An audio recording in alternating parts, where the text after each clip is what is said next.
Meus irmãos, a paz do Senhor Jesus para todos. Eu sou muito grato a Deus por mais essa oportunidade de poder refletir juntamente com os irmãos em mais uma lição da Escola Bíblica Dominical, da editora Betel. E hoje nós vamos meditar na lição 4, que tem como título A Fidelidade do Cristão ao Senhor. Nesse primeiro trimestre de 2021, nós estamos estudando o livro de Esther, e o texto de hoje para nossa reflexão, ele está lá no capítulo 3, no versículo 2 ao 5, né? Lá onde diz que todos os servos do rei Assuero, né, eles receberam uma ordem direta do rei para se inclinarem, para se prostrarem diante de Amã, que era o braço direito do rei Assuero, né, um homem de confiança do rei. E toda vez que ele passasse pela porta, os servos do rei tinham que se prostrar diante dele, tinham que se inclinar. E o Mardoqueu, ele não fazia isso, ele não se prostrava, ele não se inclinava. E os outros servos do rei ali ficaram indignados porque que todos se prostravam e Mardoqueu não.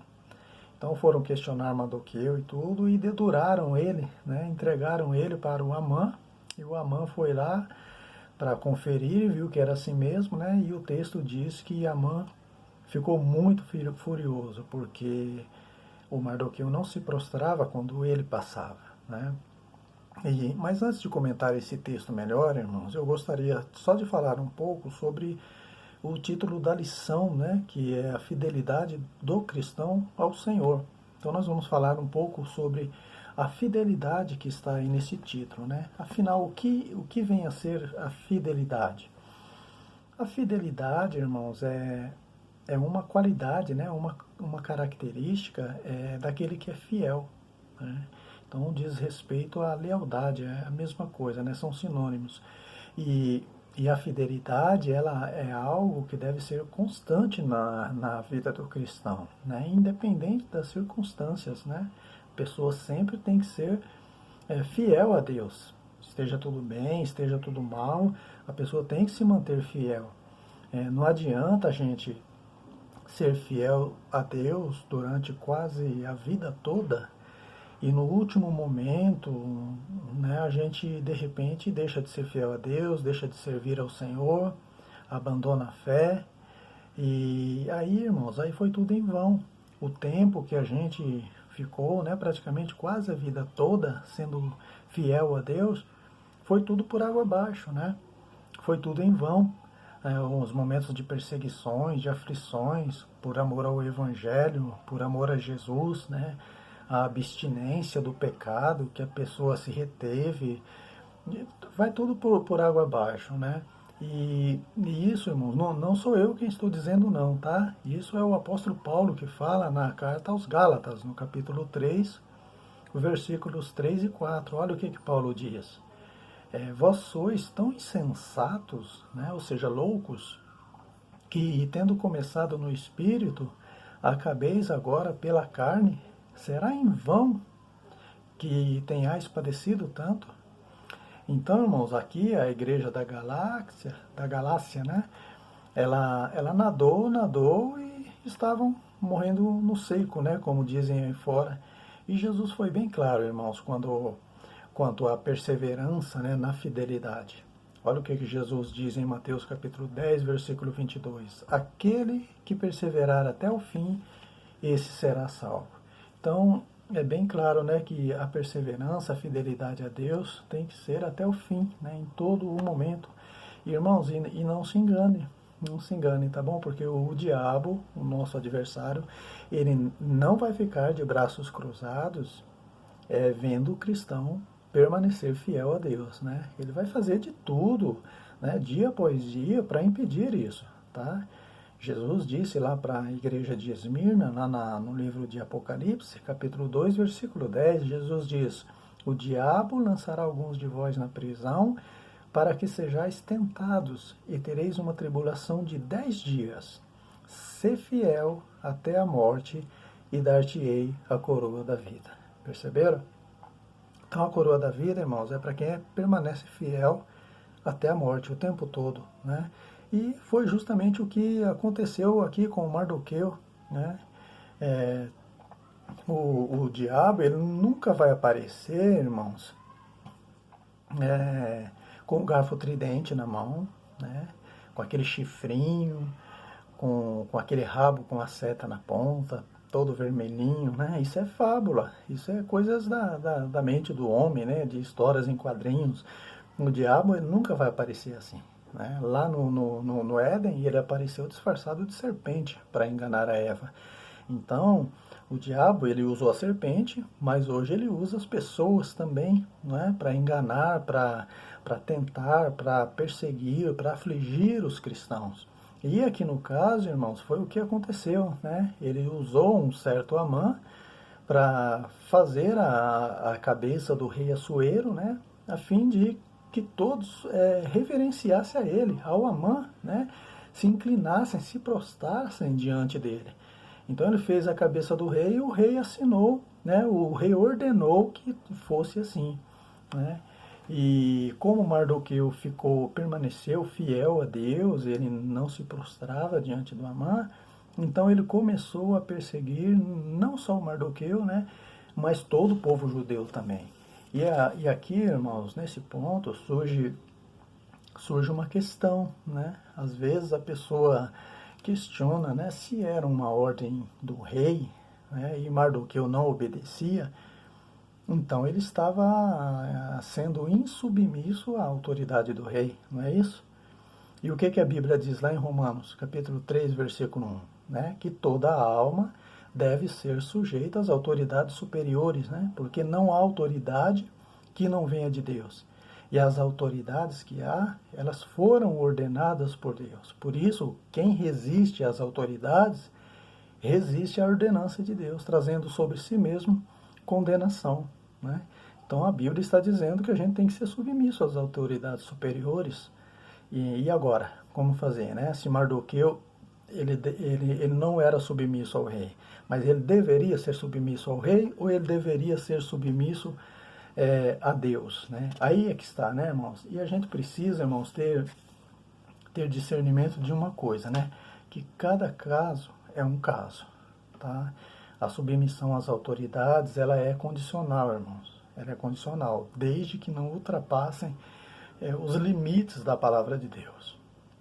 Você observa isso quando um sumo sacerdote, né, ele adverte Pedro para que Pedro não ensine no nome de Jesus, né? E Pedro respondeu claramente para ele, né? Importa obedecer mais a Deus do que os homens, né?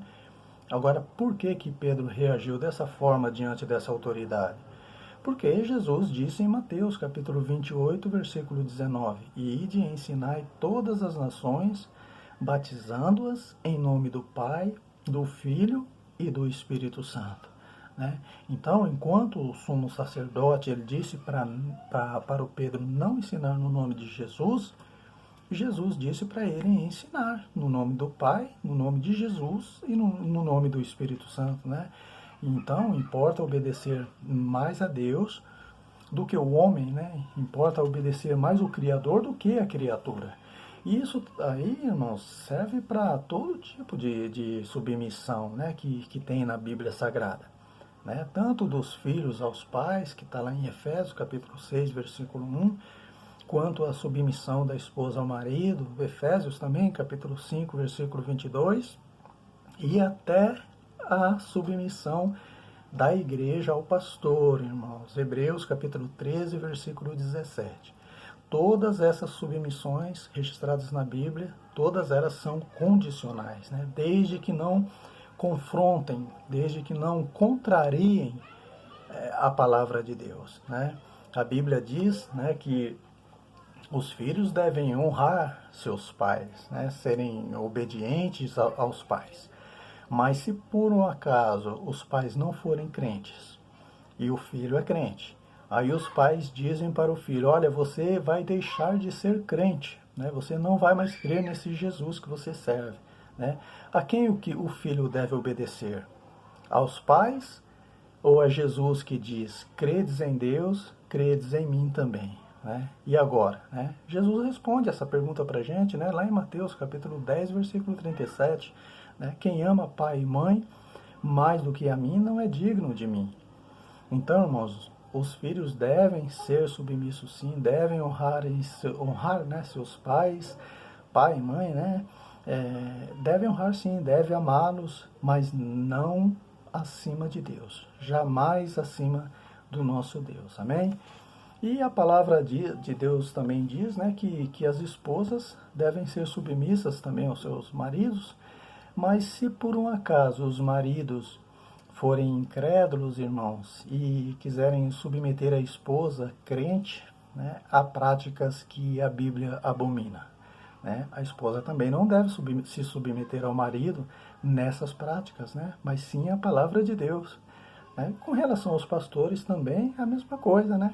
Lá na carta de Judas, havia os falsos mestres naquela igreja, né? que eram falsos pastores, falsos líderes, ensinando o povo a converter em dissolução a graça de Deus. Né? E o que é converter em dissolução a graça de Deus? É usar a graça como pretexto, como ocasião para pecar. Vocês estão na graça, vocês podem fornicar, vocês podem se prostituir, né? Quando na verdade a Bíblia diz que os que se prostituem não herdarão o reino de Deus, não é isso? Então, irmãos, toda submissão da Bíblia, ela tem um limite, né? Não pode extrapolar, não pode ser contrária à palavra de Deus, ok? Então Mardoqueu, ele estava certo ao não se prostrar diante de Amã, né? Mesmo sendo uma ordem do rei Assuero, porque quando o diabo queria que Jesus se prostrasse diante dele e o adorasse, né? Naquela tentação do deserto, oferecendo como recompensa a glória do mundo, Jesus foi bem enfático ali, né? Jesus disse, vai-te, Satanás, porque está escrito, somente ao Senhor teu Deus adorarás. Louvado seja Deus. E lá no Salmo também, né? Salmo 86, versículo 9, diz que todas as nações devem se prostrar somente diante de Deus, irmãos. Somente diante do Criador e não diante da criatura.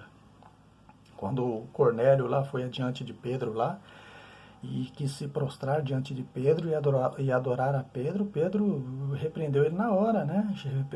Falou, olha, levanta-te, né? Não faça isso, porque eu sou um homem também, sou um homem igual a você, não tem nada que se prostrar diante de mim, né? Então, irmãos, mas só tem o seguinte, irmãos, é aquilo que eu disse, né? Cada caso é um caso, tá? O contexto, tanto da história de Mardoqueu quanto de Pedro diante do sumo sacerdote, é diferente do contexto que estamos vivendo atualmente, né, no século 21, né, e nesse ano de 2020 e 2021 também. Né, nós não podemos confundir, é diferente. Né, quando as autoridades, que são os prefeitos, governadores, o presidente, né, eles baixam um decreto dizendo que as igrejas devem permanecer com as portas fechadas, fazendo somente cultos online. Isso não é por perseguição ou proibição de adorar a Deus, né? Não é, mas é uma questão de saúde pública, é uma questão sanitária. Então, irmãos, isso não é só com a igreja, né? Mas com diversos outros estabelecimentos. Né? Então, nesse caso, a igreja deve ser submissa, sim, às autoridades, tá bom? O confronto que todos nós temos, né, não é contra a igreja. As autoridades não estão confrontando a igreja. Todos nós estamos confrontando o Covid-19, não é? Então, irmãos, a gente tem que colaborar, sim, a gente tem que contribuir, a igreja tem que dar o seu exemplo, o seu testemunho nesse momento, né? Não somente obedecendo às autoridades, mas orando também, principalmente, né? Principalmente orando, jejuando e intercedendo também diante de Deus, né? Como eu disse, cada caso é um caso, né? A gente precisa ter esse discernimento, como Mardoqueu teve, né? Mardoqueu teve esse discernimento, ele não se prostrou diante de Amã, ele respeitava o rei, ele honrava o rei. Nós vimos na lição passada, né, que ele honrava o rei, né? Ele era leal ao rei. Mas espera aí, rei, dobrar diante do Amã eu não posso. Aí vai estar contrariando o que o meu Deus diz. É como se ele dissesse isso, sabe? Ele não disse isso, mas é como se dissesse isso. Tem um limite para mim ser submisso ao rei Assuero, entendeu? Irmãos, e Deus é fiel. Deus é fiel, sempre foi fiel e sempre será fiel. Quando o cristão coloca Deus acima de tudo e de todos, né, e por causa disso ele sofre represálias, Deus provê o livramento também, né, como aconteceu com Mardoqueu e o povo judeu, né, como aconteceu também com Sadraque, Mesaque, Abednego, né, que eram os amigos de Daniel, quando aquele rei também, o Nabucodonosor, né, ele fez uma estátua e queria que esses três se dobrassem, e todo o povo se dobrasse diante da estátua, né? Os amigos de Daniel, eles não se dobraram, né? E eles sofreram a represália, eles foram lançados na fornalha e Deus livrou. Deus livrou eles lá na fornalha, né? Como aconteceu também com Daniel, quando o rei o proibiu de orar a Deus, quando toda a Bíblia diz que nós devemos invocar o Senhor em todo tempo, orar sem cessar, não é isso? E então Daniel não obedeceu ao rei e continuou fazendo a sua oração 3 vezes ao dia, diante do Senhor, diante de Deus, como ele já vinha fazendo antes, né? Então, o Daniel não obedeceu e ele também sofreu a represália e foi lançado na cova dos leões, e Deus livrou Daniel na cova dos leões também, né? Então, irmãos, ainda que Deus não te livre das represálias, Ele permita que você passe por represálias por causa da sua fidelidade a Ele, tenha certeza que Ele vai te livrar quando você estiver passando por represálias, né?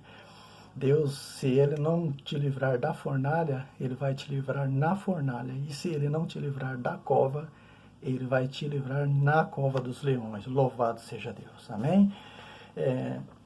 E tem mais ainda, irmãos, né? Está aí na lição também, né? Que aquele que tocar no ungido de Deus, Deus não terá por inocente, né? Está lá no primeiro livro de Samuel, capítulo 26, versículo 9, irmãos. Vai acertar contas com Deus, aquele que tocar no ungido do Senhor, na menina dos olhos de Deus, vai se ter com Deus, né? Os que lançaram Sadraque na fornalha, Mesaque e Abednego, né? Todos eles foram mortos, né? Só com as labaredas da chama ali, da fornalha que subiu e matou eles, né? Enquanto que os servos do Senhor não queimou um fio de cabelo sequer, né? E o Senhor Jesus estava com eles ali na fornalha. Daniel também, os homens que lançaram Daniel na cova dos leões, eles tiveram que acertar contas com Deus também, né? Eles também foram lançados na cova dos leões, juntamente com suas famílias, e enquanto os leões serviram apenas de travesseiro, né, como diz um louvor que tem aí, serviu como travesseiro para Daniel, e esses homens que lançaram Daniel lá, antes deles chegarem no fundo da cova, os leões despedaçaram completamente eles, né, porque tocaram no ungido do Senhor. E com Amã, irmãos, foi assim também. Com Amã, ele foi enforcado na forca que ele preparou para o Mardoqueu, né? Então, irmãos, Deus é fiel, Deus livra e Deus há de acertar contas com aqueles que nos querem fazer o mal. Mas isso não é com a gente, não é justiça com as próprias mãos, é entregar nas mãos do Senhor, né? Na verdade, a Bíblia diz que a gente tem que orar por aqueles que nos perseguem e nos aborrecem, né? Mas a lei da semeadura está aí, né? E aquilo que o homem plantar, isso ele vai colher também, né? Para o crente fiel, irmãos, sempre vai haver uma esperança, né? Sempre vai haver uma esperança. Tem até aqueles que dizem que a esperança é a última que morre, né? Ou seja, ela morre por último, mas morre. A esperança ainda morre. Só que não é a esperança do crente, né? A esperança que morre é a esperança daqueles que não põem essa esperança no Deus vivo. Põe a esperança no dinheiro, põe a esperança nas riquezas ou em qualquer outra coisa. Essa esperança, ainda que seja por último, ela morre. Ela morre, ela é passageira. Agora, a esperança do crente nunca morre. Por que que a esperança do crente nunca morre? Porque se a esperança do crente é Jesus, o que que ele disse lá em Apocalipse, né? No livro de Apocalipse, ele diz, né? Eu fui morto, mas eis que estou vivo para todo sempre. Então, irmão, se Jesus vive para todo sempre e ele é a nossa esperança também, ela nunca morre, né? Quando o rei Assuero selou aquela aniquilação do povo judeu por indução, né, por influência de Amã, que o Amã queria destruir o povo judeu porque ele estava muito aborrecido com o Mardoqueu, né? O decreto do rei, irmãos, não poderia ser revogado. O rei não sabia dessa armação toda que o Amã fez, né? Ele ficou sabendo depois que Deus trabalhou em favor de Mardoqueu. Mas até então o rei não sabia. Então ele selou o decreto e ali não poderia ser revogado. Não poderia voltar atrás na decisão dele. Então parecia não haver mais esperança para Mardoqueu e o povo judeu, né? Mas o que que Jeremias diz lá no livro das Lamentações, irmãos, no capítulo 3, versículo 29? Põe a boca no pó. Talvez assim ainda haja esperança. Louvado seja Deus. E foi exatamente o que Mardoqueu fez, né? Mardoqueu, ele se humilhou diante de Deus, ele clamou com saco, com cinza, né? Ele orou, jejuou, e Deus foi lá e trabalhou no coração do rei, e lá na frente acabou livrando, né? Livrando Mardoqueu, exaltando Mardoqueu, né? Livrando o povo judeu. Pedro diz isso, né, na sua primeira carta, no capítulo 5, versículo 6. Ele diz: humilhai-vos, pois, debaixo da potente mão de Deus, para que a seu tempo ele vos exalte. Então, aqueles que se humilham, como Mardoqueu fez, irmãos, diante de Deus, Deus vai exaltar, mas é no tempo dele, não é no nosso tempo. A gente tem que esperar na porta do rei com paciência, que Deus vai nos exaltar no tempo certo, né? Mateus capítulo 23, versículo 12 também, Jesus diz que aqueles que se humilham, né, eles serão exaltados, né? E João Batista também é o maior exemplo disso. João Batista, ele se humilhou debaixo das mãos de Deus. Chegaram para ele e perguntaram se ele era o Cristo que havia de vir. Ele falou: eu, Cristo? Não, não sou não. Na verdade, eu não sou digno nem de desatar as sandálias dos seus pés. Importa que ele cresça e que eu diminua. Olha como que João Batista se humilhou diante de Deus. Olha como que ele se diminuiu, se esvaziou na presença de Deus. E aí, irmãos, Jesus o exaltou. Jesus exaltou João Batista. Ele disse que dos nascidos de mulher, nunca houve ninguém como João Batista, maior do que João Batista. E claro que não está dizendo em estatura física, mas espiritualmente falando. Então Jesus exaltou João Batista porque João Batista se humilhou, assim como Mardoqueu se humilhou também, e Deus o exaltou, né, diante dos seus inimigos, diante de Amã. Irmãos, você quer ver uma saída para um caminho que não tem saída, né? É só se humilhar na oração.